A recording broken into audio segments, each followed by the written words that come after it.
That's Rich, who is Louise's partner. Thank you. Right, fabulous day, fabulous turnout. Welcome to everybody, and thank you for your attendance today. It's been 2 years since Ruth died, and this has been the first opportunity to get together and see her off properly. As Rich says, we have a number of people who knew Ruth in her various guises, many different avenues that she was involved with, and they will paint a picture of a wonderful lady. My words, who charmed everybody that she ever met. After this length of time, we're here to celebrate Ruth, not to mourn her. We've had 2 years to do that. We now want to move on a bit and bring people together who all knew Ruth intimately in some form or other. So I hope you're all going to enjoy today. We're having this presentation here, a few people talking about Ruth, and then we'll move into another room where a meal will be provided for you. Tables in there. The point I've been making to most people, or everybody at least that I spoke to, is everybody here has something in common, and that's the knowledge of Ruth. So please just share your memories with everybody that you possibly can. Back to Richard.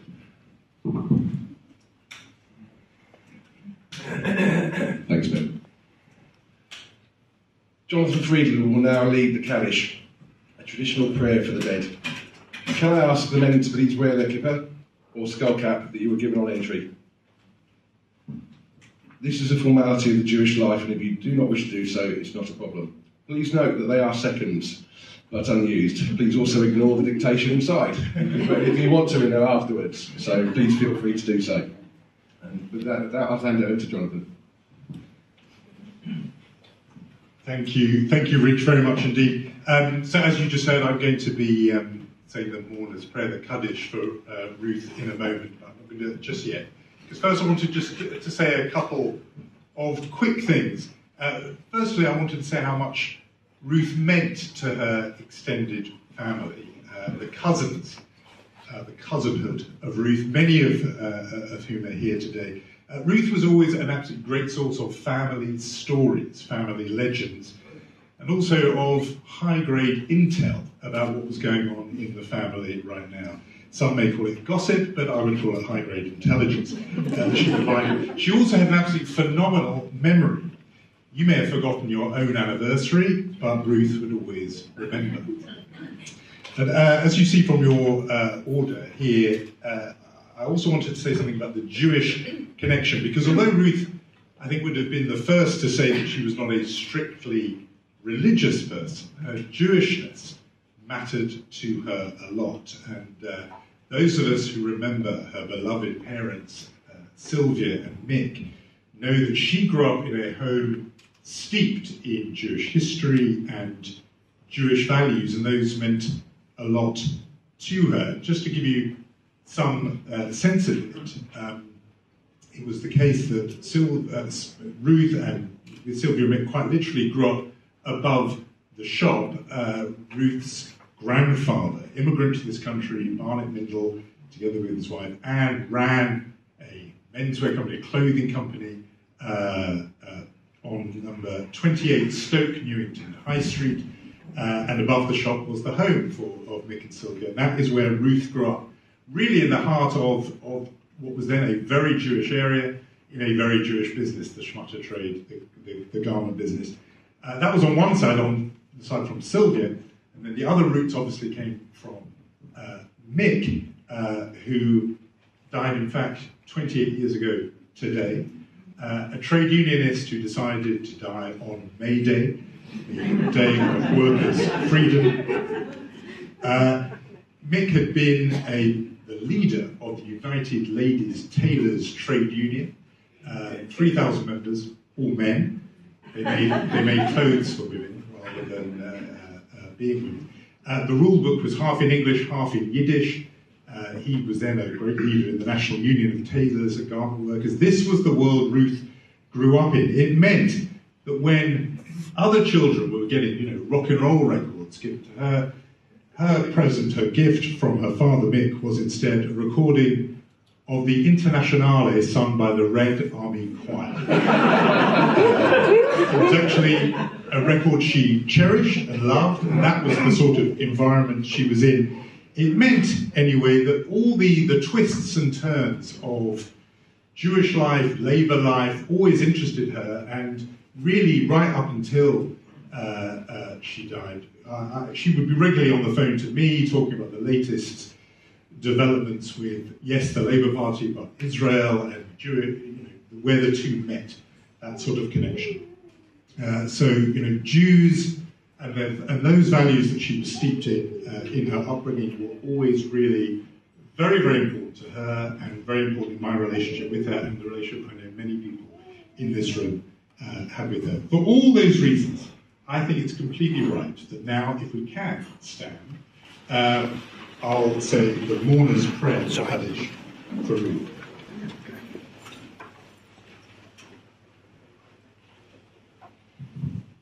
יתגדל ויתקדש שמי רבה, אמן. ילמד דברי בריאותי וימליך מלכותי, בחייכון ויומכון ובחיי כל בית ישראל, בעגלה וזמן קריב ואמרו אמן. יהי שמה רבה מבורך לעולם עולמי עלמיה. יתברך וישתבח ויתפרע ויתרומם ויתנשא, ויתודה ותעלה ותלל שמי דקדשו בריחו. לאלה מנחול ברכתה ושירתה תושבחתה ונחמתה תיאמירן בימה ואמרו אמן. יהי שלמה רבה מן שמיים וחיים עלינו ועל כל ישראל ואמרו אמן. עושה שלום בממיו ויעשה שלום עלינו ועל כל ישראל ואמרו אמן.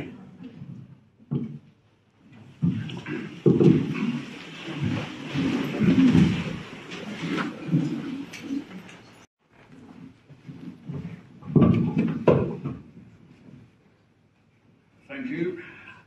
I'd like to continue from there. Now, excuse me if I do read this. I've been studying these notes for days now, and I'll try and run with it. I'll probably lose my place quite a few times. If I go quiet, you know the reason. Thank you for coming today for this event. You're here to represent the many people who knew, admired, and loved Ruth in many different roles. I would like to welcome all those attending who have travelled from various areas around the country and from abroad, including Israel and Serbia. So if you thought you came a long way, somebody beat you.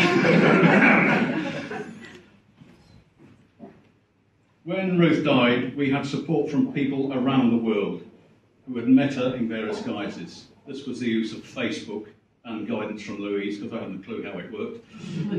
But it ran to hundreds of people made contact. The sad death of Ruth due to COVID 2 years ago meant a very small funeral and no opportunity for a follow-on memorial service.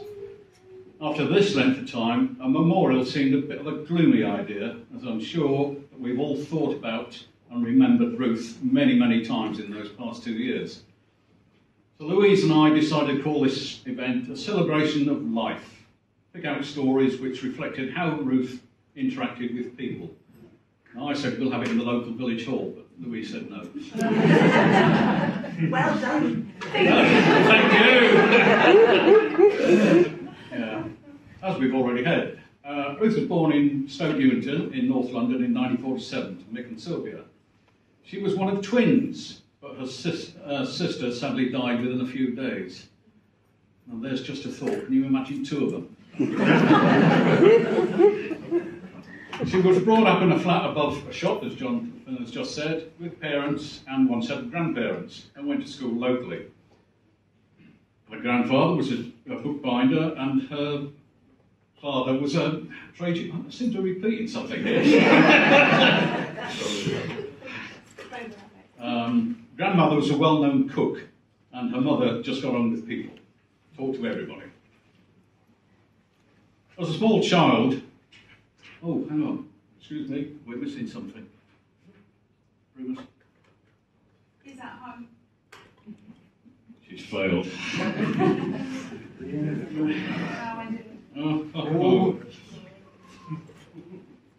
I'm not sure I can do that one, eh? Anyway, we'll try. As a small child, Ruth went off to London Zoo to see Brumus, a baby polar bear, the first to be born and successfully raised in UK. She was given a book at the time about Brumus and a small, tough toy polar bear, obviously named Brumus. Now, the idea was that I was going to show you Brumus. Daughter has failed.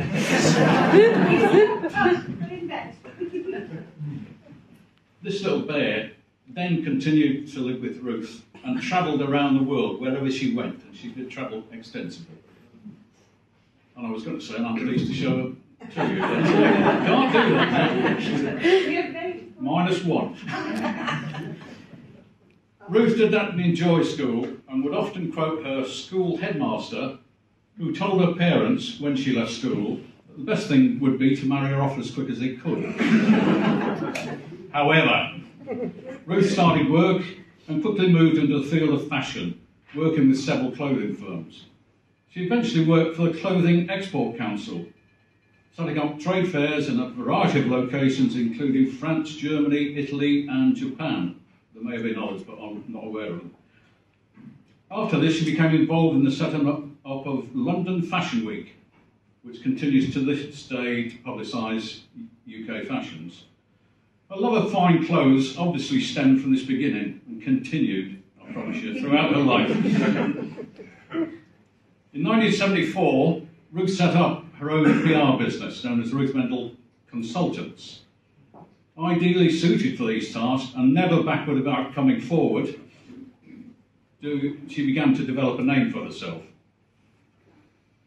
Among many others, she undertook the roles of sponsor PR and procurement officer for the 1974 Zaire River Expedition, or ZRE, which was the first successful running of the length of the Congo River, sponsored by the Daily Telegraph, amongst others, and led by Major John Blastard Snell, who is here with us today, usually known as JBS to the rest of us. I first met Ruth in January 1976. I'd been an army member of the expedition, but had suffered a major road accident on my return to UK. After a year of hospitalisation, medical operations and rehabilitation, I was due to have a further operation at a London military hospital. Taking the opportunity, I called in at the expedition office and was introduced to Ruth by JBS. And now she said she needed to meet some Yorkshire grit. I have to point out that I was rather skinny after a year in hospital. I was still using crutches as I am today, so quite what she saw, I don't know. But nevertheless, we had an instant connection. In the same year, Ruth also joined the Army's successful Mount Everest expedition as fundraiser and public relations advisor, and contributed hugely towards providing the expedition with food and equipment, and we'll have a little more on that later. During '76, I eventually returned to Army life, based at Netheravon on Salisbury Plain, and I continued to date over the next 2 years, Ruth, interspersed with detachments to Canada, Germany, Northern Ireland, and various others.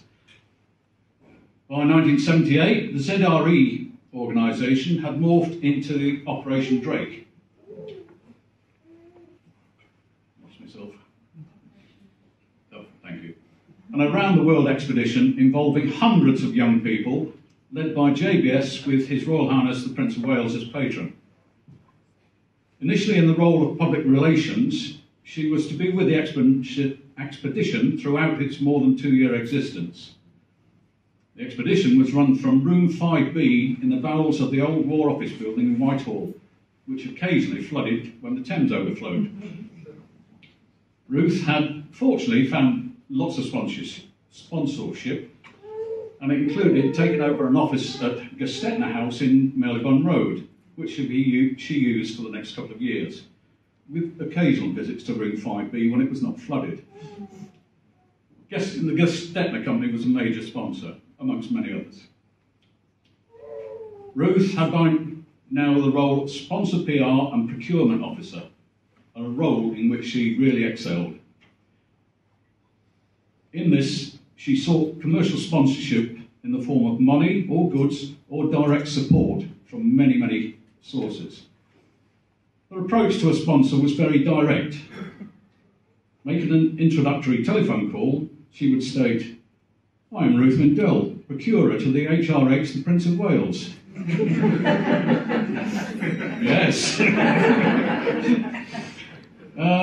Yes. This was usually enough to gain people's interest and allow her to explain the aims of the expedition, often with great results and success. This earned Ruth the unofficial title within Room 5B of Rip-Off Ruthie. By 1977, I had been posted to Germany and would then make occasional visits back to London, and we would meet up. Ruth also came over to Germany to visit me. On one trip, she was driving out of London to Heathrow Airport on the M4 motorway to catch a flight to Hanover. The mini-car then broke down on the elevated section where there were only two lanes, and it caused a massive traffic jam. Not to be beaten, Ruth left the car with the keys in it, pitched a lift to the airport with another driver. She then called the AA, because we didn't have mobile phones in those days, and then told them where the car was located and left them to sort it out. She still missed the flight. But fortunately, she was able to take the next one several hours later. This meant, however, by the time she arrived, and we had driven some 60 miles back to my unit in Bunda, we were late for the regimental dinner scheduled for that evening in the Sergeant's Mess, which was already in progress. We got dressed, me in my mess kit, Ruth in her evening gown, and then ended up eating our dinner in the kitchen office by ourselves. Then we snuck in to join the rest of the people, hoping we would not be missed. I don't know if John Middleditch, who was here today and was my unit commander at the time, was aware of this happening. I never heard anything. I wasn't. Thank you. Can we forget it now? However, the incident should have prepared me for the future, to do with flights.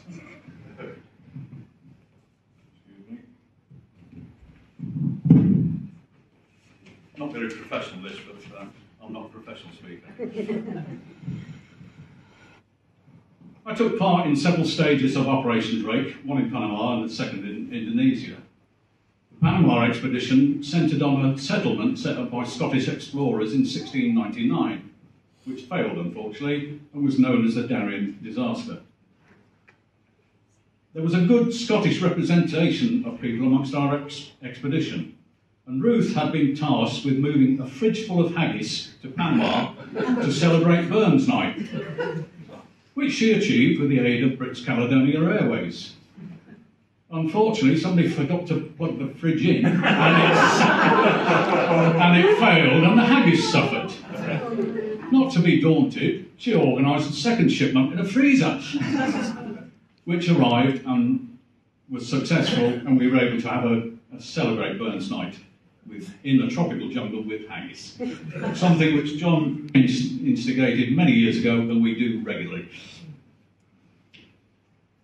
Whilst I was in Panama, Ruth was tasked with escorting General Sir John Mogg, the expedition's executive chairman, and a group of press people from UK to our jungle base on the Caribbean coast.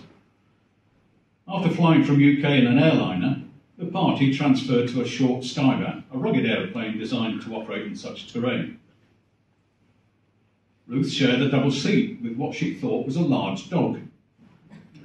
This turned out to be a tame timber wolf, owned by the commanding officer of the Panamanian Army detachment who was working with us. I had since read up, and timber wolves can be tamed, but only by the person who did it. The Skyvan eventually arrived in Caledonia Bay, where we had cleared an old airstrip, which was to be our base camp. Ruth alighted from the aircraft dressed in jungle green uniform, which she had bought at Lawrence Corner, an army surplus store in Camden Lock. Remember that name if you can. She looked very smart, whereas we who had been there for 3 months presented a somewhat ragged appearance in comparison. Still, I was able to sneak off and have a week with her on the island of Contadora on the Pacific side of Panama. Lovely place. Ruth continued with Operation Drake until it completed in 1980. Moving on, Ruth was working for the Australian Tourist Commission in London, and as part of her work package, she had several trips to Australia. On her return flight from Australia, or one of them, she had to be taken off her aircraft in Singapore, having indulged in oysters just before the flight and become very unwell. 2 days later, she continued her journey. Another sign of flight problems? While serving in Germany, I borrowed a large inflatable boat named the David Gestetner, that name keeps cropping up, from SES, the Scientific Exploration Society, to travel around rivers and canals in northern Germany. Deciding to return it to London by sea, several friends and I crossed the channel in what was a fairly rough, windy day, bounced around quite a bit. As we were rounding North Foreland, the pointy bit on the end of Kent, on the Thames Estuary, there was a big bang and one of the engines fell off. We managed to get round North Foreland, pulled into the Thames Estuary, but we're now only got half the power that we'd started off with. So we found an old deserted holiday camp, pulled in there, camped up for the night. I got on the phone to Ruth and asked her if she could get me another engine, just like that. This was about 6 o'clock at night. Well, where am I? At 6 a.m, Ruth turned up with a replacement engine and hot bacon sandwiches for all of us. I knew she was the girl for me. Later, Ruth joined me on a holiday in Lübeck on the Baltic Sea in Germany, where I finally got around to proposing to her 5 years after we first met. We took our time, but it was worth it. We were married in June 1981 at Melbourne Registry Office, just down the road from the Gestetner office. Keeps featuring. I was still serving in Germany at the time, but a couple of months later was posted to Northern Ireland for a 2-year tour. This made it much easier to get home, making use of military and civil flights, and we saw each other very often. Well, now, Ruth was working in the airshow industry for the Farnborough and Paris air shows, which took place on alternate years. The tasks involved arranging hotel accommodation for hundreds of people travelling from America, including VIPs staying at the Savoy, Claridge's, the Churchill, or the Dorchester, just to mention a few of the lead hotels in London, and also here at the Four Seasons, which is why we've got the connection.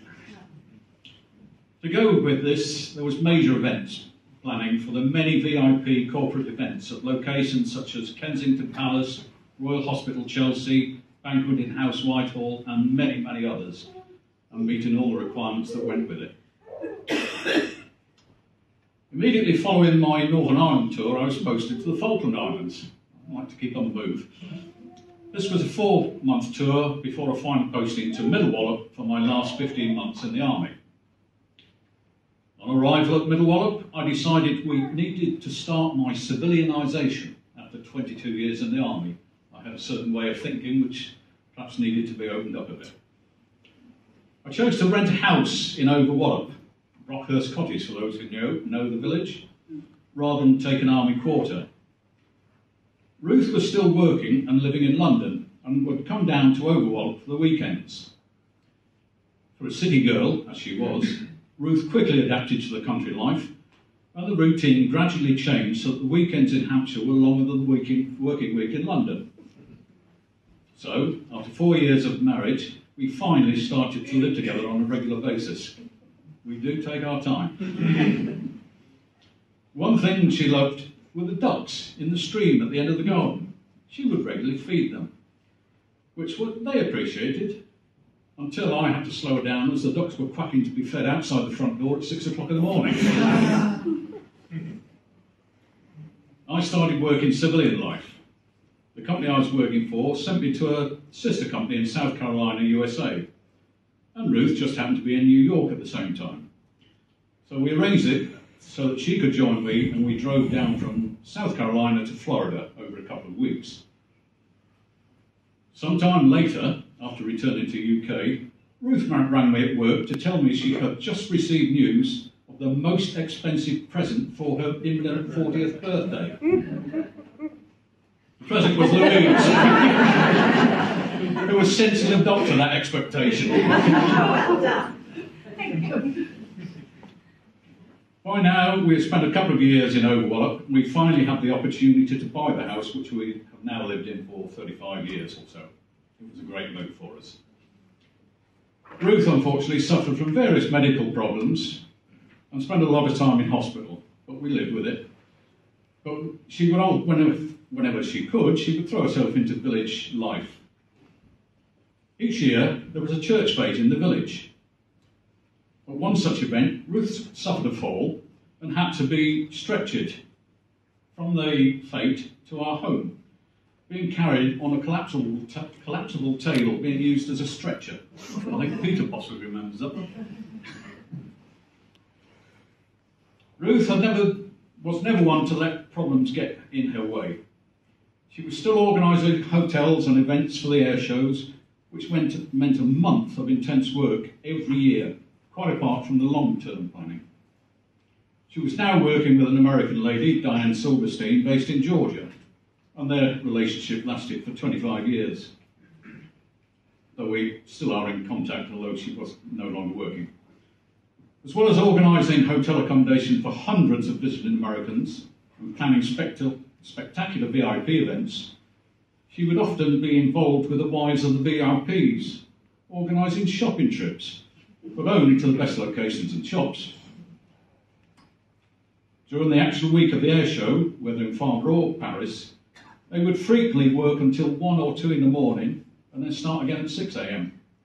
Exhausting work, but Ruth relished it.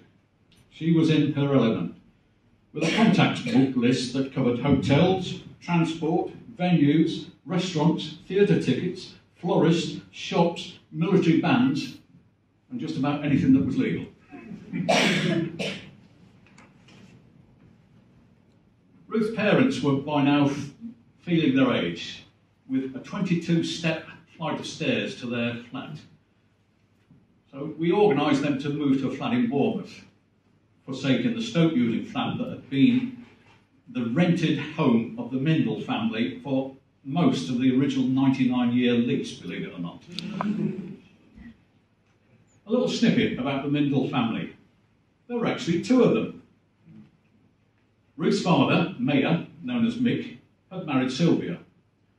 Their wedding invitations read, Mr. and Mrs. Mindel and Mr. and Mrs. Mindel invite you to the wedding of Mr. Mayor Mindel to Miss Sylvia Mindel. Please RSVP to Mr. Jack Mindel or Mr. Jack Mindel.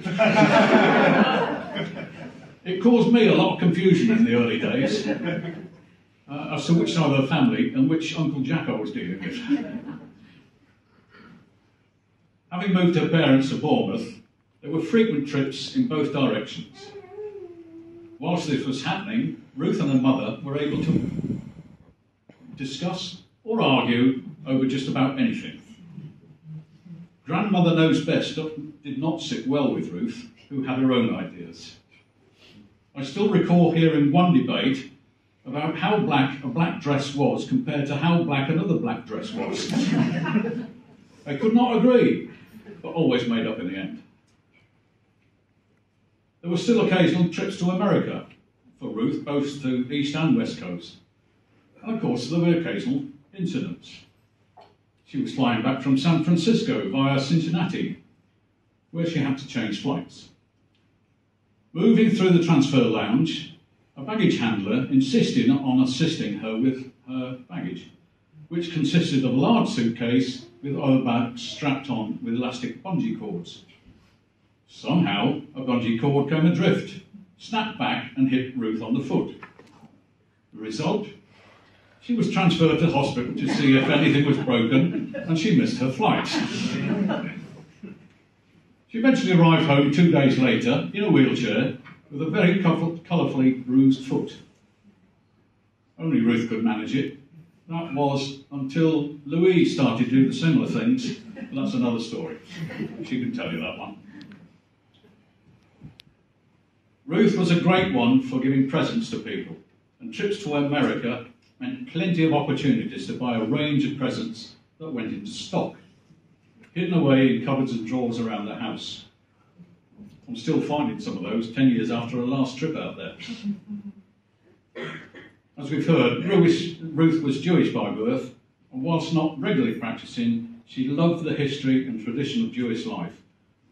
And the family would always attend a Seder, or ceremonial dinner, with the extended family every year at the time of Pesach, or Passover, which is linked to Easter.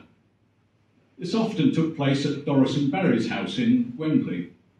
Here, Ruth was always referred to as Pootie, a nickname she picked up as a toddler when she could not properly say her own name.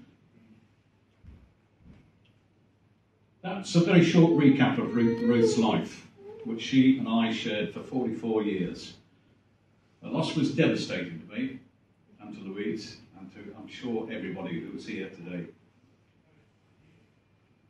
But we have memories, lots of them, and I've just touched the surface here. I could have talked for hours, but I don't want to bore you all to death. Ruth was famous for her ability to relate to and deal with people. At the funeral, we were limited to 10 people, but this was changed to 20 on the evening before. However, there was a facility for live broadcasting. This allowed 283 devices, i.e. computers and such like, to be connected to watch the service, which we estimate reached 450 to 500 people watching the events, spread around the world. That's just an indication of the respect with which she was held by so many. I've talked a lot there, my voice is going because I've been chatting outside as well. I'd just like to finish by reading a card received at the time of Ruth's passing.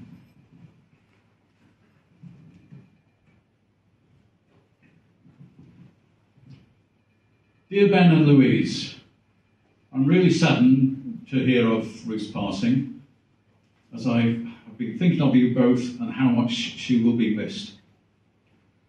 I am one of the lucky ones whose life was touched by such a generous, motivated, inspirational, special woman.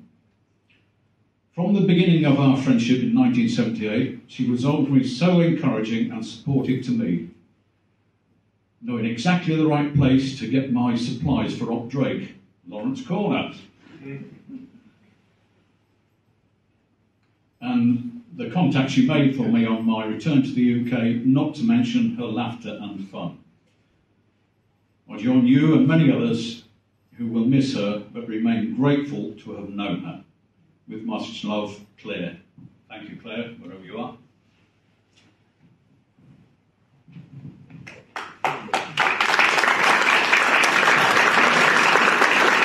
Good afternoon, everyone. Thank you for coming. I'd like to start by reading the poem that I read at Mummy's funeral, but it wasn't only at Mummy's funeral, I actually read it at Grandma's funeral.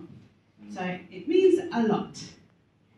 Remember me when I am gone away, gone far away into the silent land, when you can no more hold me by my hand, nor I, half turned to go, yet turning stay. Remember me when no more day by day. You tell me of our future that you'd planned. Only remember me, you understand. It will be late to console then or pray. Yet if you should forget me for a while, and afterwards remember, do not grieve. For if the darkness and corruption leave a vestige of thoughts that I once had, better by far that you should forget and smile than you should remember and be sad. So now I've made my friends cry. I'm going to carry on. I'd like to say some words about my mother. What is a mother? a mum, and mummy. I feel this is important to ask, as while they each have their own connotations, my mother seemed to encompass them all, so long as I didn't call her mum. When you search for definitions of being a mother, words like loving, caring, guiding, and graceful are a few that jump off the page. To me, they fit the description of the wonderful woman I got to call mummy. While I may be an only child, my mother had inherited a distinct characteristic from her mother, Sylvia: the art of acquiring waifs and strays. She could always be there for someone in need of guidance, extra love and care, given in a graceful manner so not to step on anyone's toes. I've been told from a young age that Mummy was a beacon for those in need. She could be there at any time of day or night to listen, advise, or just be the person who cared. Mummy's ability to love and make others feel loved I have always regarded with adulation. She could go anywhere, interact with anyone, and gain legions along the way. In fact, a day out would often result in a new person to talk to, a new friend. Perhaps, a little surprisingly, my mother did not believe that motherhood would come naturally to her, having not grown up with siblings to practice on. I have some stories from my early years that would seem to reflect this. One of my favourites is a day when I was a mere number of months old and would not stop crying. Didn't matter what Mummy tried. I could not be appeased. In frustration, or perhaps desperation, she carried me, at arm's length, to our lovely neighbour at the time, Betty White. Not the Betty White. Betty answered the door and was presented with me out the front and an exasperated voice behind that said, "She just won't stop crying." Betty gently removed me from Mummy's arms and nestled me into her own, at which point I promptly stopped crying. However, I think this says more about my characteristics as a child than Mummy's ability to parent. As you have heard from my father, Mummy and my grandma Sylvia could disagree about almost anything, including the shades of black. We as a family always joked it was because Mummy was turning into grandma. And in true Mindell fashion, once grandma passed, we, Mummy and I, took over the mantle of inane bickering. One of our more memorable being the correct way to perfect a nurse's fold on a flat sheet. She was insistent that I was doing it wrong. So much so, she pulled it out, did it again, in exactly the same way, which I pointed out, and we descended into giggles, because it was ridiculous, and we realised that.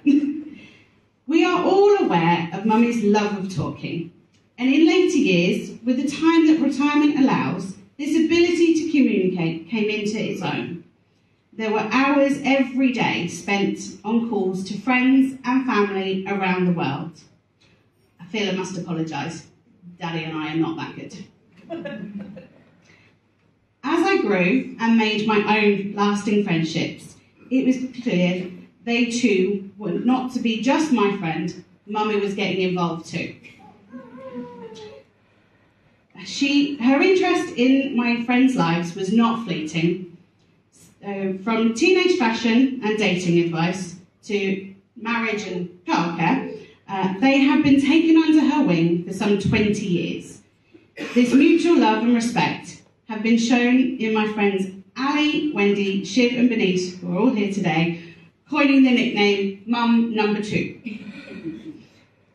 6 years ago, when I met my partner Rich, Mummy was one of the first people I introduced him to. There may have been some slight hesitation. My dating history had been unsuccessful to that point. However, within a matter of weeks, They had formed a strong bond, and Mummy was pleased to say that her predictions of me ending up with an older man were correct. So you're not that much In the following years, Rich was fully enveloped into the position of son-in-law, or in our family, better known as the second referee. She would use his long daily commutes to call and have lengthy discussions, putting the world to rights, including how M&S had increased the price of their fudge by 2p. And she was going to write a stern, well-formulated letter on it to tell them so. She did write this letter, and she received a £2 coupon for her efforts. She bought some more fudge. Frequently, when one of our bickering sessions got a little more heated, it would be a race as to who could call Rich first. For a physically small lady, Mummy's personality could fill the biggest rooms. You need only to have met her once for an impression to have been left. For every friend and acquaintance of mine that has met Mummy, there were many a comment about how lucky I was to have a mother like that. For example, our photographer here today, Badger, actually was at my mother's 70th party and volunteered to do this event in her memory. He met her once. So, as I draw to a close, I think I should reassure you that my mother's best abilities will live on in me. I regularly miss flights. I am forever late. However, I think I have the ability to carry off a black and white polka dot dress and red shoes. Thank you very much.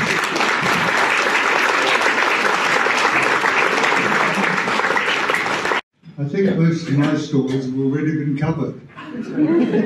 So, although I come from the world of newspapers, it's going to be old news. Thank you, Ben, for your presentation that counts. Thank you again, but thank you for covering most of my territory. And I shall therefore be relatively brief, you'll be relieved to hear.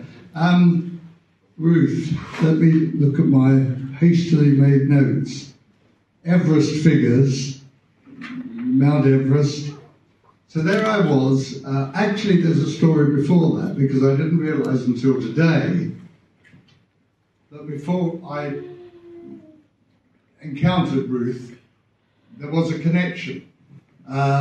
She grew up in Stoke Newington, as you've heard, and my first newspaper was the Stoke Newington and Hackney Observer at 36 Allen Road, Stoke Newington. But we didn't know each other then. Subsequently, when I was the news editor of the Evening Standard, a busy operation and a much different newspaper to the pale Evening Standard one sees in London today. I had a phone call on the news desk. Hello, my name is Ruth Mindell, and I'm a procurer to the Prince of Wales. Yes. Well, what do you want? Well, what she wanted was to gain some sponsorship for an Everest expedition, the army expedition to which Ben has alluded. And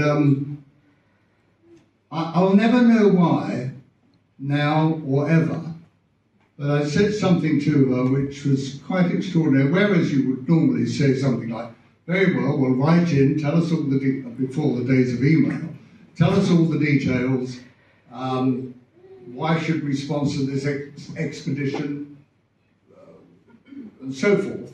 I said, okay, it's 11 o'clock now in the morning, 1 o'clock at Simpson's in the Strand, we'll have lunch.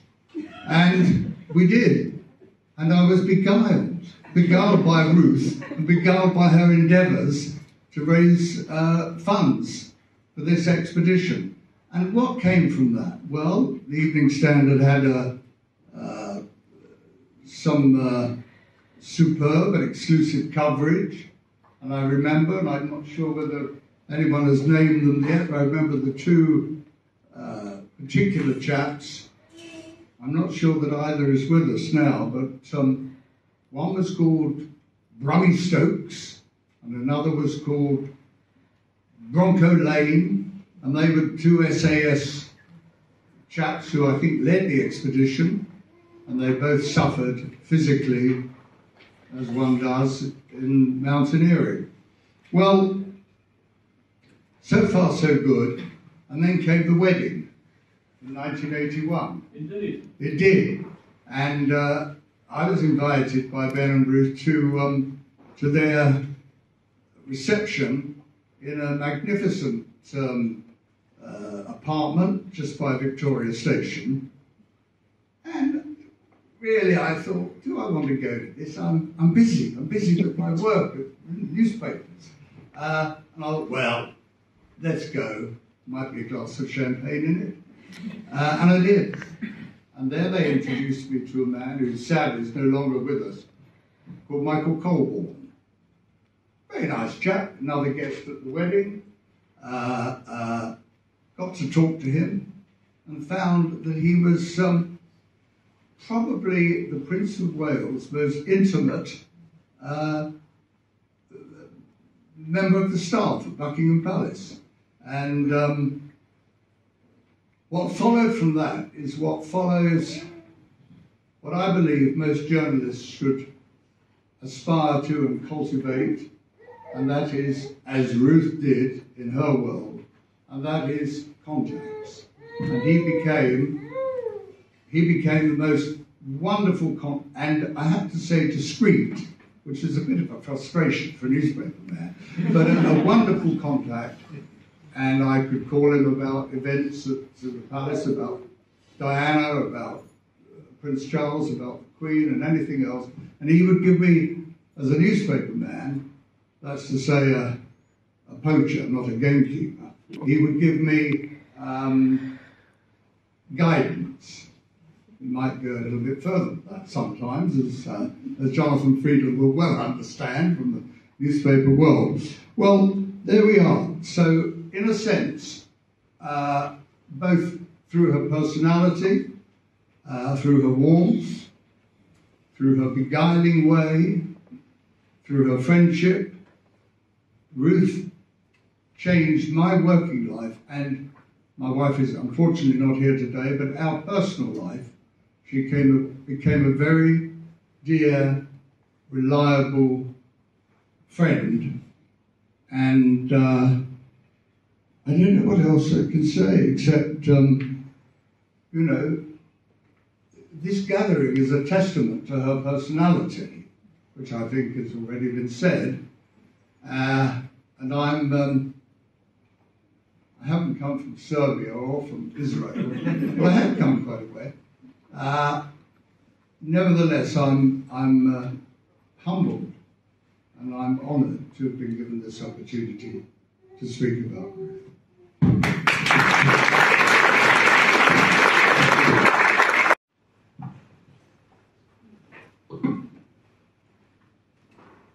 Well, as Ben has said, Ruth became involved with the Scientific Exploration Society through her work with Gestettlers. And as you heard, she became our head of procurement.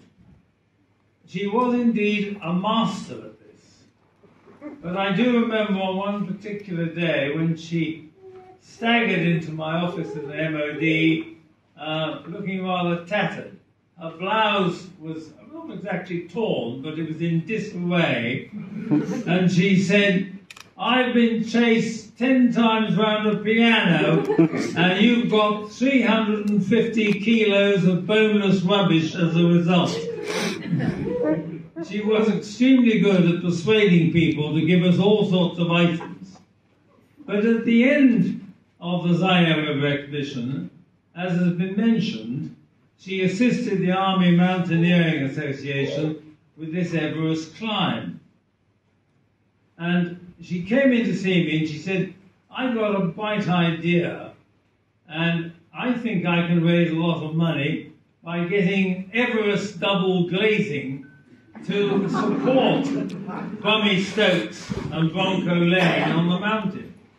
Well, I said, "Yes, it sounds fine." So she said, "Well, we want £22,000 and I'm going off to see the managing director this afternoon.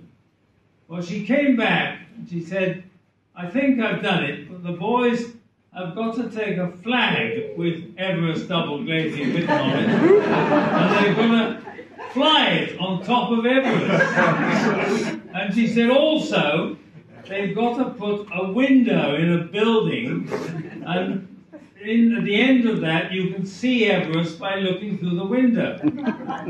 Blimey, where are we going to find a building to look at Everest? Well, she did. She discovered that there was a monastery somewhere near the foot of Everest. She got a Royal Engineer Staff Sergeant to pack a sheet of glass in his rucksack and to carry it up to Everest at the same time as Brummy and Bronco were climbing the mountain. Well, the window was put in and the boys climbed the mountain. At the top, in the freezing conditions, Brummy had to fish into his underpants to get out the flag. They then held it up and took a photograph, but in doing this, of course, they were too late coming down the mountain. So they camped very near the top of Everest, and they got the world record for a high-altitude camp, and sadly, as a result, they lost the end of their fingers from frostbite. But when we got back, they staggered into our office.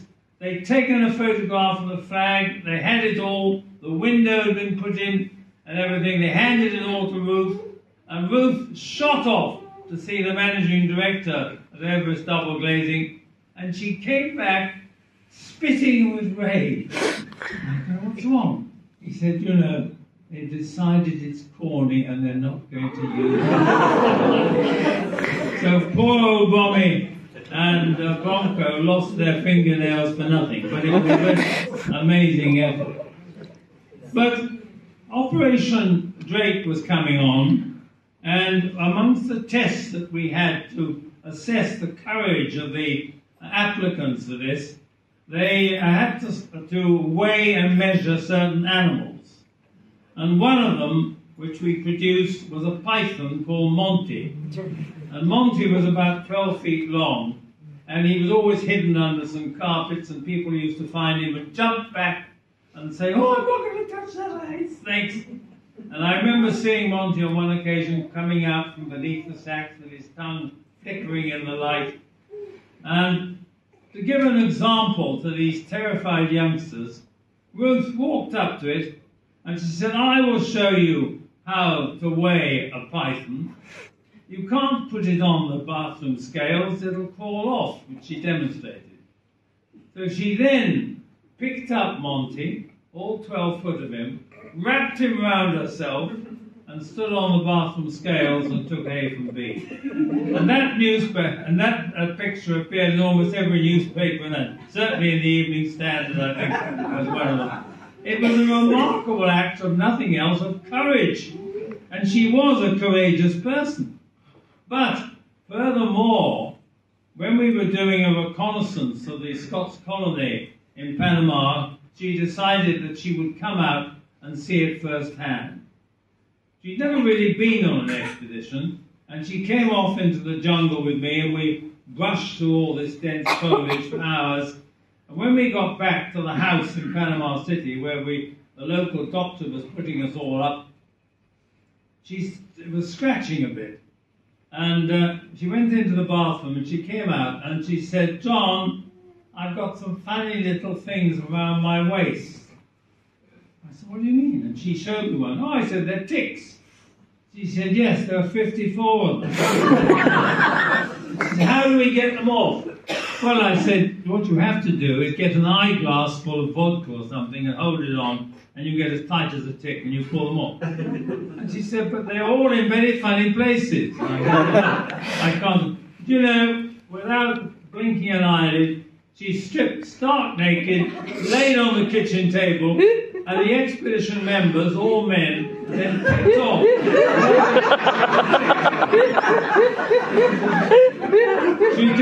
She did not blink an eyelid. Extraordinary courage. I also mention, though, during Operation Drake, when I was away most of the time, Ruth was extremely kind to my wife Judith and my 2 children at the time, and looked after them. And her father, Mick, even took them all over the East End of London. So Ruth was always thinking of other people, and she became a leading member of the SES Council and a trustee. And the name Rip-Off Ruth, although we joked about it, was about unfair really, because she achieved absolutely everything that she did by being kind, considerate, charming and caring, and always thinking of the needs of other people. She was indeed a pretty remarkable person.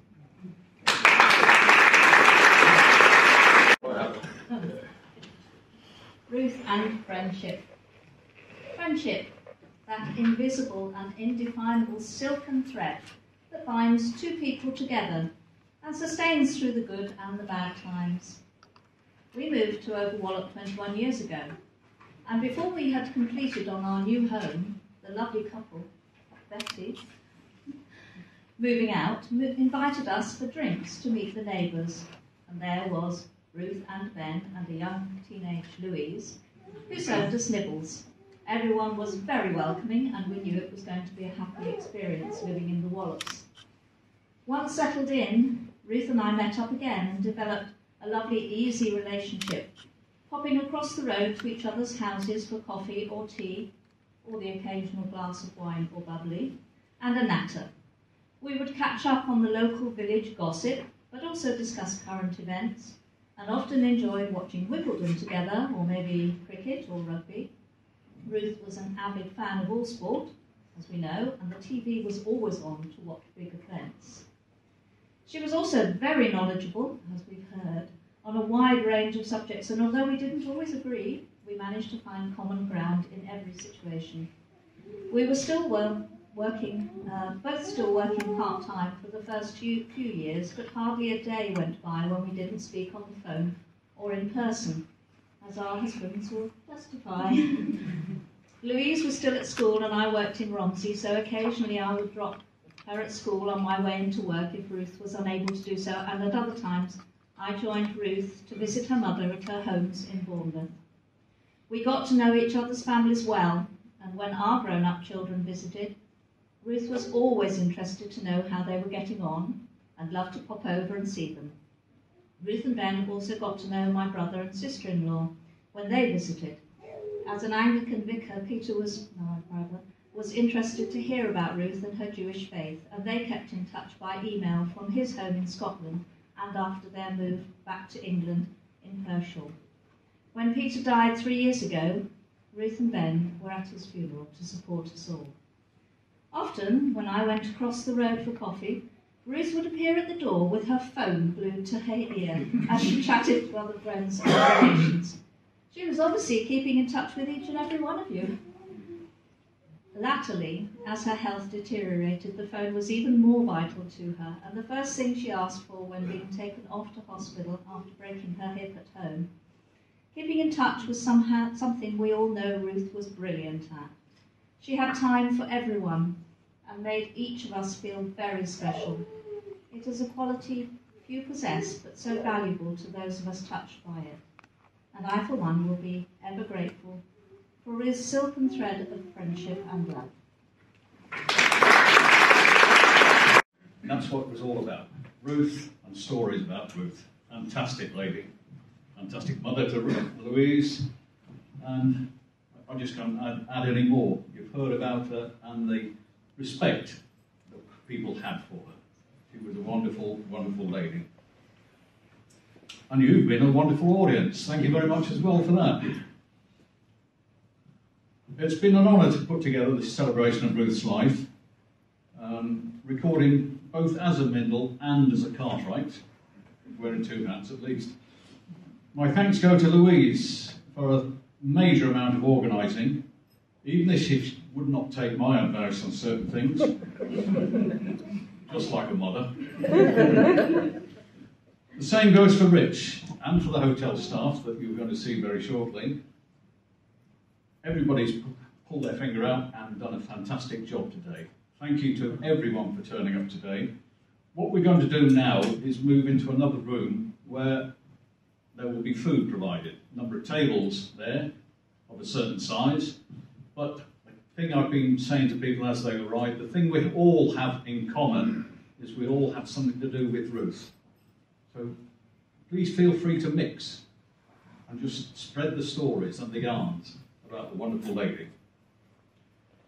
Gentlemen, those who've got one, a kipper, if you want to keep that as a souvenir of today, please carry on.